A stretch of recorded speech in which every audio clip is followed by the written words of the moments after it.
Let's talk about mentors. When it comes to mentors, the who is very important. In an ideal world, you'd recruit a high school teacher or even a college professor, as, like we mentioned earlier in the course, they can write an amazing recommendation letter for you after closely advising you over several weeks. If that's not possible, then I recommend finding someone with a proven track record of planning cool stuff and getting it done.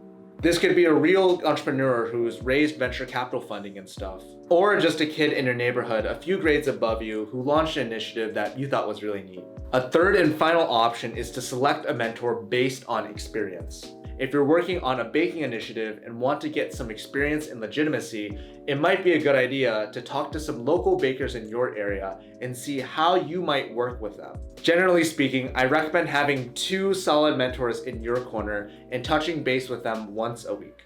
Speaking of which, one of our favorite personal tricks here at Gen Ed to getting mentors involved is showing them key milestones in your project and asking them for advice. I might tell my advisor, hey, I created a rough bullet point timeline for my event. Could I bounce it off you?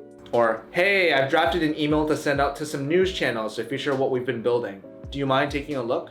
And by the way, this tactic applies when recruiting teammates and customers.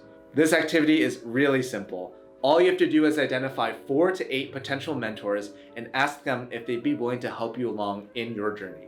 I'd start by sending them an email that 1, explains your initiative, and 2, formally ask them to be your mentor over the next several weeks.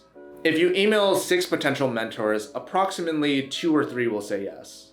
After you've received confirmation from them to help you once, I want you guys to schedule a weekly recurring meeting time to update them on your progress. 20 minutes a week is more than enough. Be sure to prepare before each session. Show up with intelligent questions and incorporate their advice. At the end of the session, make sure you and your mentor agree with what should be executed before the next one. And that's it.